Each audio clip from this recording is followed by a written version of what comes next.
தமிழ் நேசனின் சிறப்பு செய்தி.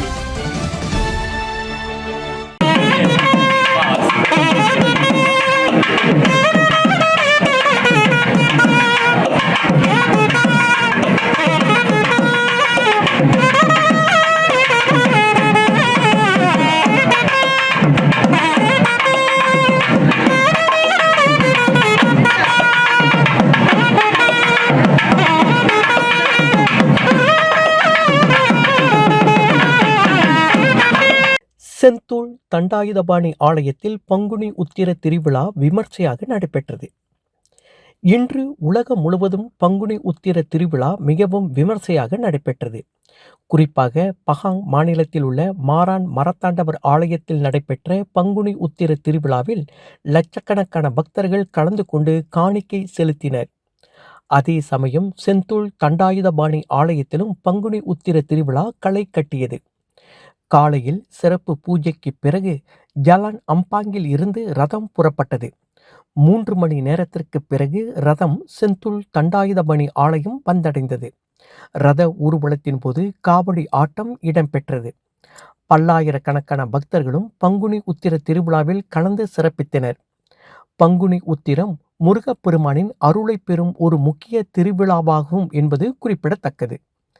இதனிடையே செந்தூள் தண்டாயுதபாணி ஆலய பங்குனி உத்திர திருவிழாவில் புக்கிட் அமான் காவல்துறை உயர் அதிகாரி டத்தோ குமரன், துவான் ஞானா, ஸ்ரீ மகா மாரியம்மன் கோவில் தேவஸ்தான அறங்காவலர் டத்தோ சுரேஷ் சந்திரசேகரன், மலேசிய நகரத்தார் வர்த்தக சங்கத்தின் தலைவர் டத்தோ ராமநாதன் உட்பட செந்தூள் காவல் நிலைய அதிகாரிகள் கலந்து சிறப்பித்தனர்.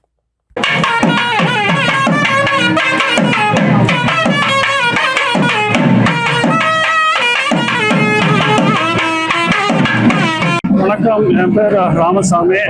நான் இந்த வருஷம் கரண்ட் சேர்மன். இவர் முத்தையா சுந்தரம், இவர் தான் கரண்ட் செக்ரட்டரி. இந்த பங்குனி உத்திரம், இந்த பங்குனி மாதம் பௌர்ணமி நாள் அன்னைக்கு இந்த பங்குனி உத்திரம் வரும். இது வந்து ஒரு 100 ஆண்டு காலமாக நான் நடந்து வர்றது. எங்களோட ரதம் போன வருஷம் 100 ஆண்டு செலிப்ரேட் பண்ணோம். கோயில் ஒரு 150 வருஷம் மாதிரி எதிர்பார்க்கப்படுகிறது.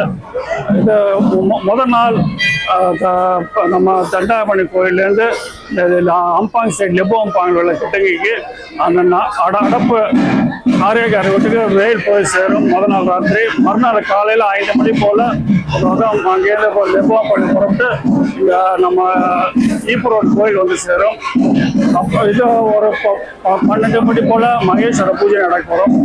ஒரு 5000 பேருக்கு அன்னதானம் வழங்குவார்கள். அப்புறம் இரவு திரும்ப ஒரு 10 மணி போல் இங்கேருந்து ஈப்போ ரோட்டில் கிளம்பி லெபாம்பாங்க போய் சேரும். காவடிகள் ஒரு வரதவனும் ஒரு 30லேருந்து 35 காவடிகள் வரும். அது லெபாம்பாங்கிலேருந்து எடுத்துக்கிட்டு வருவார்கள். பக்தர்கள் ஒரு நாங்கள் எதிர்பார்க்குறது ஒரு 5000 பேர். காலையில் வரும் மொத்தம் சேர்த்து ஒரு 10,000 பேர் கூட வரை ஒரு நாள் ஃபுல்லாக வருவாங்க. சிறப்பு பூஜைகள் முதல் நாள் சாயந்தரம் 7 மணிக்கு லெபாம்பாங்கில் பூஜை நடைபெறும். மறுநாள் காலை ரதம் புறப்பட்டு இங்கே மத்தியானம் 12 மணிக்கு மகேஸ்வர பூஜை. அது பின்னால் வந்து சாதம் அடித்து அந்த அன்னதானத்தில் வந்து நம்ம வந்து மகேஸ்வர பூஜை நடத்தி எல்லாருக்கும் அன்னதானம் வழங்கப்படும். இது ஒரு 100 ஆண்டு காலத்துக்கு மேலே நடந்து வரும். ஆண்டுதோறும் விமர்சையாக இந்த பங்குனி உத்திர திருவிழா நடந்துட்டு வருது. இப்போ பக்தர்களுக்கு வேண்டிய வசதியெல்லாம் செய்து கொடுத்து காலையில் அன்னதானம், மத்தியானம், இரவு அன்னதானம் கொடுத்து வராரு. வணக்கம், என்னுடைய பெயர் நாகநாதன் என்கிற காமாட்சி குருக்கள். நான் அருள்மிகு ஸ்ரீ செந்தூள் தண்டாயுதபாணி ஆலயத்தின் குருக்களாக பணி செய்கிறேன். இன்றைய நாள் பங்குனி உத்திரம். இது முருகனுக்கு விசேஷமான நாள். பொதுவாக முருகன் தமிழ் கடவுள். அதனால் தமிழ் மக்கள் அனைவரும் இந்த பங்குனி உத்திர நல்லாளிலே முருகனுக்கு பால்குடம் எடுப்பதும் காவடிகள் செலுத்துவதும் தமிழகமெங்கும் அதேபோல் தமிழ் மக்கள் இருக்கின்ற நாடுகளிலும் விசேஷமாக கொண்டாடப்படுகின்றது. இந்த நாளானது முருகனுக்கு உள்ள விசேஷமான நாள். தைப்பூசம், பங்குனி உத்திரம், வைகாசி விசாகம் முதலியன எல்லாம் முருகனுக்கு விசேஷமான நாள்கள். அதிலே உத்திர திருநாள் என்பது முருகனுக்கு திருமணமான நாள் என்றும் சொல்வார்கள். அதேபோல் சிவபெருமான் மீனாட்சிக்கும் திருமணமான நாள் என்று பல தெய்வங்களின் திருமண நாள் பங்குனி உத்திரமாகும். இந்த விசேஷ நல்லாளிலே இங்கு முருகன் தேரிலே ரதத்திலே பவனி வந்து ஆலயத்திலே 12 மணியை போல் விசேஷ தீபாராதனைகளெல்லாம் நடைபெறும். எல்லா மக்களுடைய வேண்டுதல்களும் இங்கே இறைவனுடைய திருவருளால் பலன்கள் அனைத்தும் வேண்டியது கிடைக்கப் பெறுவதால் அனைவரும் இந்த பங்குனி உத்திர நன்னாளை விசேஷமான நல்லாளாக மக்கள் அனைவரும் கொண்டாடுகிறார்கள்.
कर्मणे हरि ओम अग्नायाय विदये गृणानो व्यदादये निगोदावसि वर्गे हरि ओम सन्नो देवी रविद्रयावो भवन्तु विदये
நேசன் டிவியை லைக் பண்ணுங்க, சப்ஸ்கிரைப் பண்ணுங்க, சப்ஸ்கிரைபர் பெல் பிரஸ் பண்ணுங்க. இது ஒரு தமிழ் நேசன் டிவி தயாரிப்பு.